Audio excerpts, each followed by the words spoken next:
নারীকে ভাঙা সহজ হলেও জুড়ে দেওয়া অতটা সহজ না। কারণ তারা অন্যের ধারা ভাঙে ঠিকই, তবে অন্যের ধারা জোড়ে না, বরং ভেঙে যাওয়ার পর নিজের মতো করে বাঁচে নীরবতায়, একাকী নিঃসঙ্গতায়। কারণ সে ভাঙার আগে তার সর্বোচ্চটা দিয়েই চেষ্টা করেছে সেটা যেন না ভাঙে। কিন্তু তার চেষ্টার ফল যখন শূন্য হয়, তখন সে বাধ্য হয় সেখান থেকে সরে আসতে।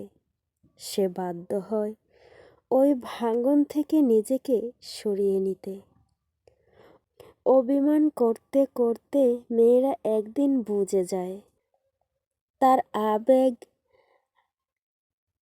তার অনুভূতি কোনো মূল্য নেই সেই মানুষটির কাছে, যেই মানুষটাকে সে অনেক ভালোবাসে। তারপর একদিন অভিমান করাই ছেড়ে দেয়, নরম মনটাকে একটা কঠিন মোড়কে মুড়িয়ে নেয়। তাকে কে ভালোবাসলো, কে বাসলো না, কে পাত্তা দিল, কে দিল না, তাতে তার কিচ্ছু যায় আসে না। মানুষ বদলে গেলেও ভয়ঙ্করভাবে বদলে যায়।